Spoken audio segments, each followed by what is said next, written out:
con két nó tự cầm bánh nó ăn luôn nè các bạn ơi. Đó, thấy chưa? Đó, đó, nó tự nó cầm bánh ăn luôn, dễ thương chưa? Dễ thương quá à. Anh tự cầm bánh nó ăn luôn nè. Dễ thương chưa? Ảnh nhai rồi.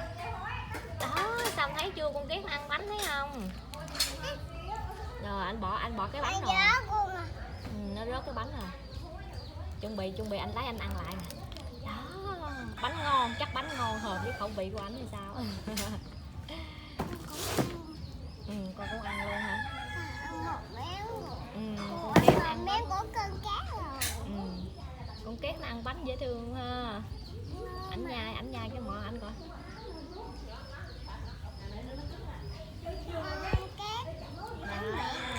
Rồi chuẩn bị con két nó lấy bánh nó ăn tiếp nè.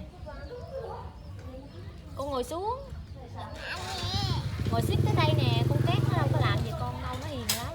Nó ăn bánh thôi chứ nó đâu có làm. Nó bị nhốt trong lòng rồi. Nó đá bánh ăn rồi. Nó xích gì nè. Vậy đó.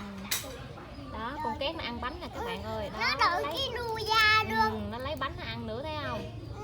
Nó đợi cái đuôi da luôn mẹ. Đây nè, đây đó, con két nó ăn bánh thấy không các bạn? Nó ăn hết rồi, chuẩn bị ra đây cái bánh đó nó ăn nữa. Nó ăn tiếp, con bỏ cho nó ăn nha các bạn. Sam bỏ cho nó ăn nè. Đó, Sam sợ các bạn ơi. Sam sợ, Sam không dám tới gần.